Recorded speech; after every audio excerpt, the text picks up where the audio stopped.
Hello everyone, welcome to the Sports Wiz channel. Today we'll be talking about the impact of the coronavirus epidemic on football. So overall, football has taken quite a big hit from the coronavirus epidemic. We see that clubs are struggling a lot due to the fact that they can't get broadcasted their games, and they just lose a lot of revenue due to the fact that they can't play their games. So clubs are urging the football associations to let them play football again. But I think that obviously it's not really a safe thing to do right now. So I'm going to evaluate what the impacts have been. First, the teams. You can see that some of the teams that have a higher ratio of player contracts to revenue are suffering a lot, since their revenue is now going down. And for some teams, the wages of their players are going up. And that's even worse for lower league teams. So players are getting salary cuts and players are getting really mad, and it's just causing complete chaos in the world of football. So now let me talk about the players. The higher league players, they're not going to be getting their bonuses, but I think they'll actually do very fine because the money they get is actually a lot. So I don't know why I've seen some players complain about not getting 20 goals in the season bonuses, because they are earning a lot of money. And the people we should be worried about are the people maybe League Two in England, because their average wages are just like £1,200 a month. So that's just a very hard amount of money to work with. And now that they can't get their bonuses, it's going to become way tougher for them. And they're working and playing football for their families. They also have to help their families to keep them housed, keep them with food.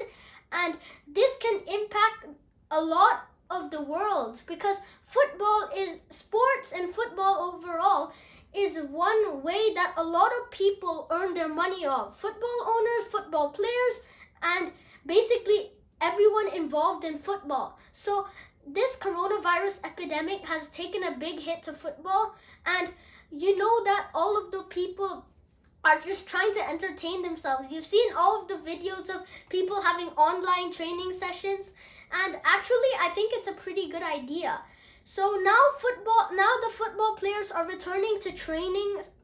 Some football leagues, like the English Premier League, they're returning to training in very small groups. They're having training. So I think that they'll have a bit of a hard time adjusting to this situation. So now I'm going to talk about some of the solutions I've been trying to think of. So all of the leagues, they've been suffering since their fixtures can't be played, and they'll have an overloaded fixture pileup for their next part of their games. So some leagues have been suggesting just bringing them all into one neutral venue and playing them like 2 games a day and a lot of games in a day. But I don't think that will work, because you also have to have maybe 3 weeks after the epidemic is gone of resting, since they are going to get easily injured, since they haven't really had the physical contact of a football game. I mean, obviously they're doing cardiovascular exercise at home, but it just really can't compare to the physical activity of a football game.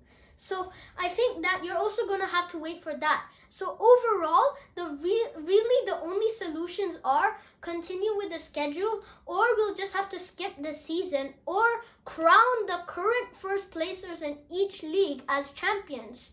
But for the Champions League and the Europa League, I just can't see it really happening, because you're going to other countries, and that just makes it even worse. And then for the fact that they have the round of 16 schedules, and you don't know where it's going to be played, because you know that there's a knockout phases, and you don't know the venues of where it's going to be played in, let's say, the semifinals and the quarterfinals, because there's going to be one home and one away game. So I don't see the Champions League and Europa League continuing, but for the domestic leagues, there is still some slim hope. But in my opinion, I think I'll just crown the first place people currently as the champions and then move on for the next season, since the time being wasted is really a lot since we have seen the severity of the coronavirus. Thank you for watching and see you next time.